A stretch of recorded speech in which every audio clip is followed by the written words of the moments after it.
Kita taruh misalnya dulu seperti ini, posisi jari ya seperti ini ya. Jangan diginikan, agak susah jarinya. Dia lebih pekanya adalah di bagian ujung sini. Ya, nah, posisi dulu di trakea 2 sampai 3 jari. Ya, memudahkan. Ya, raba nadi karotis selama, kalau di sini dikatakan kurang dari 10 detik, kalau ini adalah 10 detik. Jadi di sini definisinya raba nadi selama 10 detik, tidak kurang tidak lebih. Apakah nadi teraba dengan jelas dan teratur? Ya, kalau di dalam buku ini, nah kita tadi nggak ngeliat ya di dalam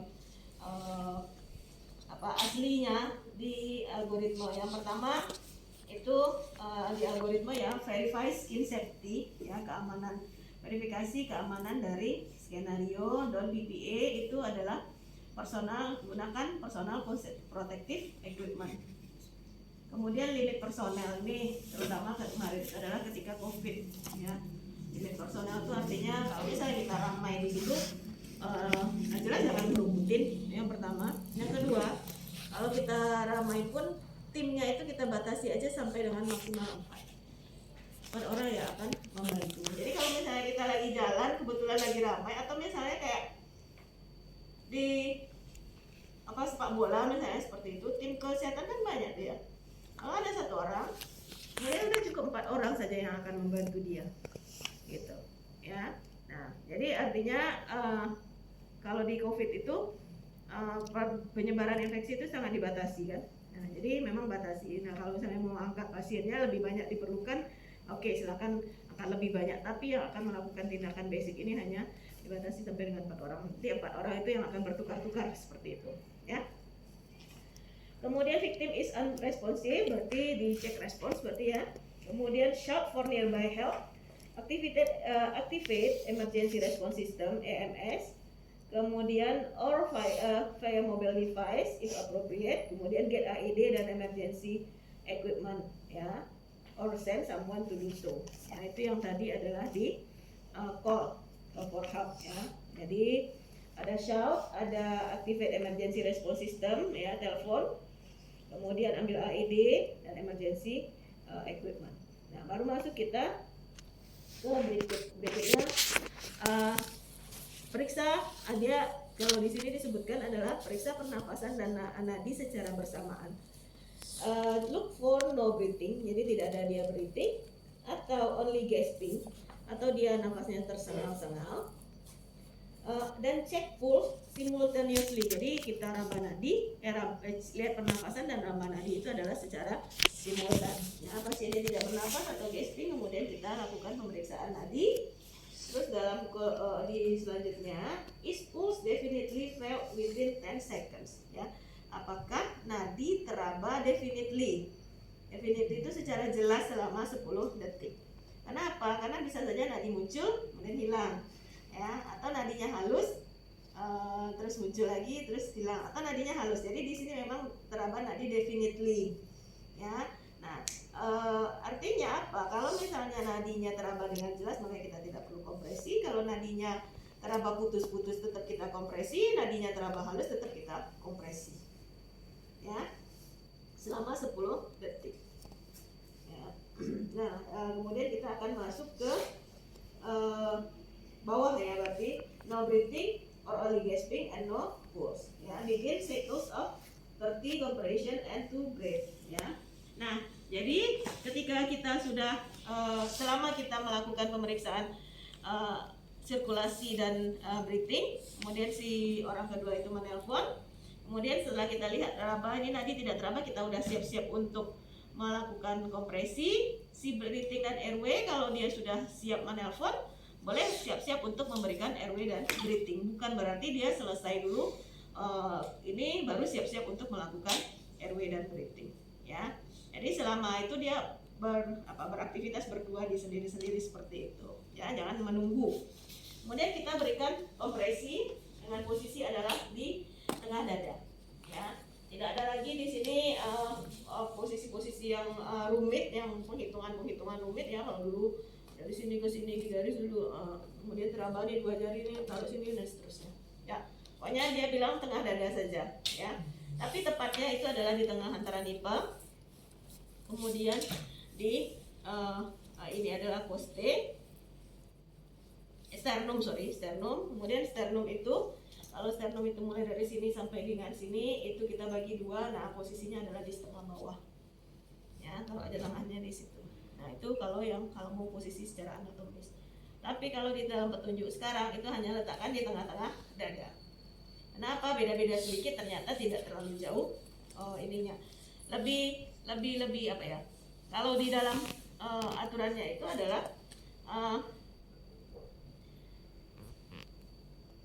kita memberikan kompresi itu paling lama 10 detik setelah nadi mulai berhenti, terjadi henti jantung.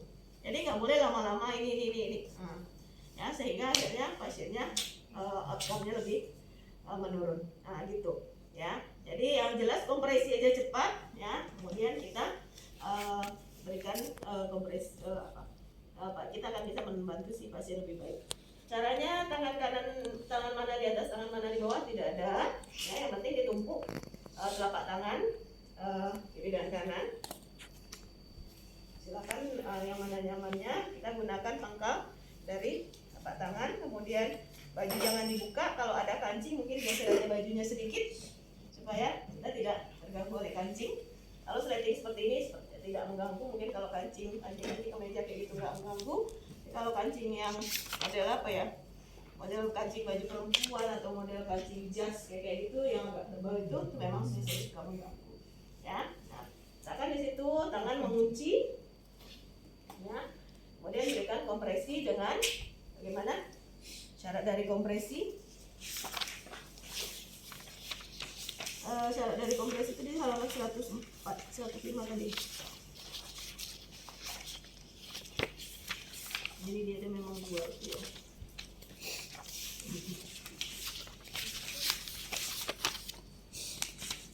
Kita ambil di kotak yang kanan ya, halaman 105, kotak yang kanan CPR quality. Apa CPR quality? Push hard and fast. At least push hard at least 2 inches. Nah ya, jadi push hard artinya minimal 2 inci and fast. Fast itu artinya 100 to 120 per minute ya. And allow compression complete chest recoil. Ada 3 hal di situ push hard itu. Yang pertama adalah kedalaman ya, 5 cm minimal. Kemudian yang kedua adalah kecepatan 100 sampai dengan 120 kali per menit. Yang ketiga adalah complete recoil. Jadi kita tekan awal dada setinggi ini, kemudian kita tekan, kemudian dia akan harus balik lagi sini. Jangan nanti sampai setengah sini baru kemudian kita sudah kompresi lagi, itu nggak recoil namanya ya. Kemudian berikutnya apa dia?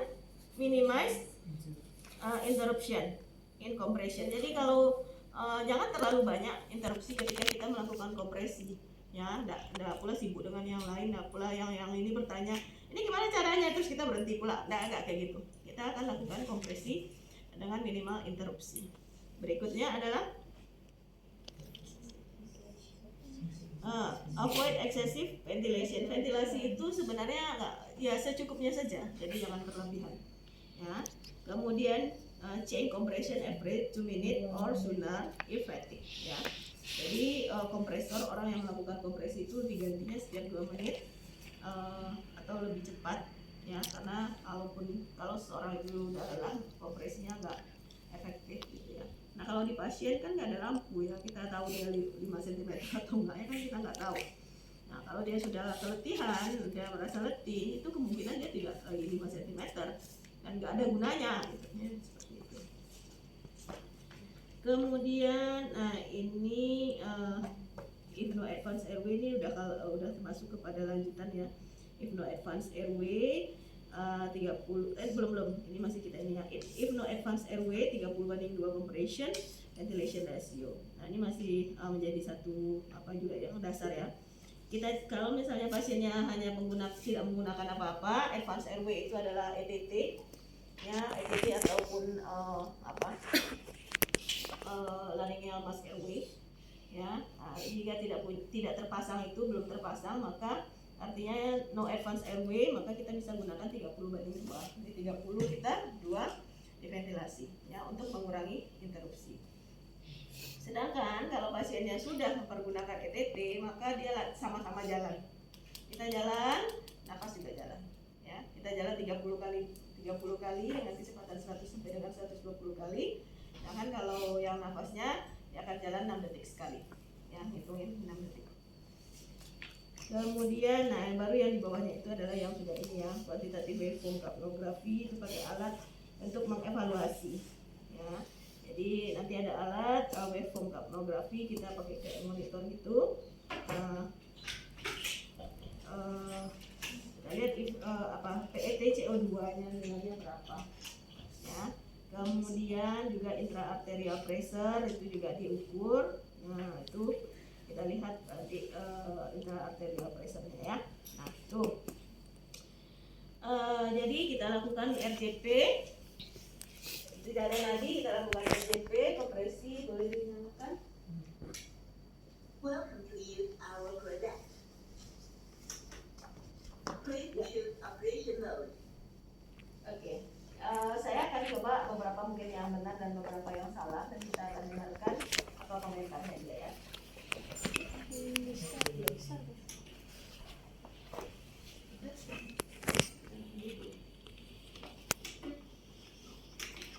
Press start button to start operation. Dia kecepatannya ada betul. Insufficient compression. 2, 3, 4, 5, 6, 7, 8, 9, 20. 3, 4, 5, 6, 7, 8, 9, 20.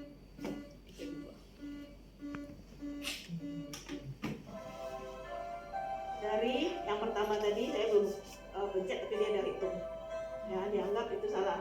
Maka saya ada 32 kompresi, ternyata satu saya salah pertama. Dia bilang insufficient compression, berarti kedalamannya kurang. Karena sebenarnya saya tadi belum mencet, tapi dia udah mencet ya. Tuh, terus dia udah anggap itu sebagai mencet. Kemudian ketika saya ya, kita lihat di sini kuning insufficient compression.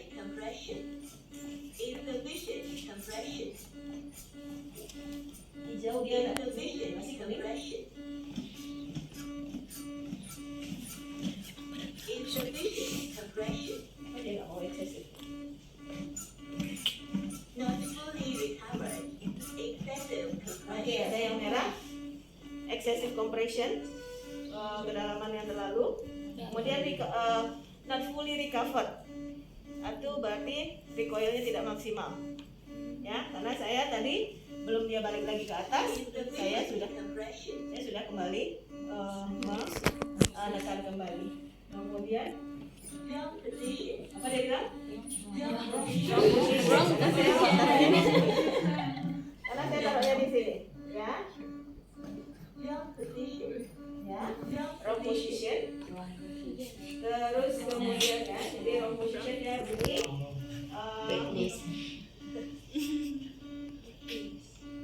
Oke, bisa juga di sini. Insufficient compression. Young position. Ya, jadi Excessive compression. nah Insufficient nanti kan kita akan melakukan kompresi. Biarkan saja dia, jangan dilihat dia, karena dia hanya mesin. Ya, lakukan kompresi. Yang jelas kita upayakan untuk melakukan dengan cara yang benar. Ya, kalau dia kasih komen, bukan berarti kita akan ngelihat ke dia, tapi kita dengarkan komennya dan perbaiki diri. Dia bilang bahwa insufficient compression. Not fully recovered. Excessive compression. Excessive compression. apapun dia omong itu adalah untuk perbaikan diri kita. Dia bilang kalau not fully recovered, maka yang berikutnya recovery-nya diperhatikan. Ketika dia bilang bahwa excessive compression, kurangi aja. Yang itu udah biarin salah. Gitu ya, yang salah udah biarin salah. Kemudian kalau misalnya dia bilang kurang kompresinya, insufficient compression, maka kita lakukan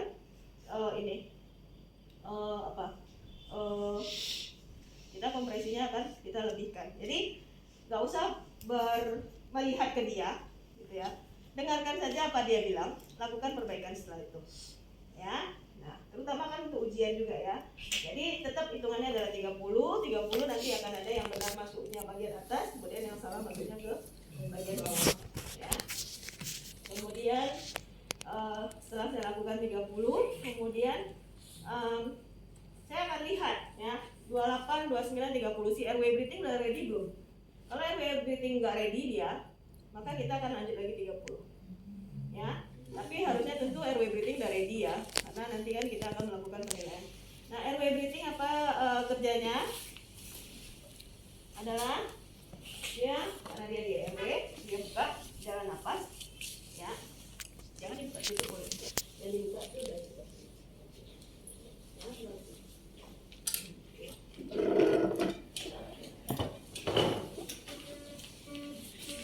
Buka jalan napasnya apa tandanya?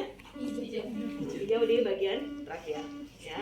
Terus kemudian langsung dipasang masnya ya. Oke, si iklannya mana? Tangan ini si iklan. Mau pakai tangan mana C-nya? Pencetnya mau yang mana ini? Oke, C E. Oke, C E, buka jalan napas. Ya, dipegang itu kemudian seperti itu ya. Kemudian berikan nafasnya langsung saja 2 kali. 1 tuh nggak apa-apa 2 ya. Nah di sini memang yang perlu diperhatikan adalah bahwa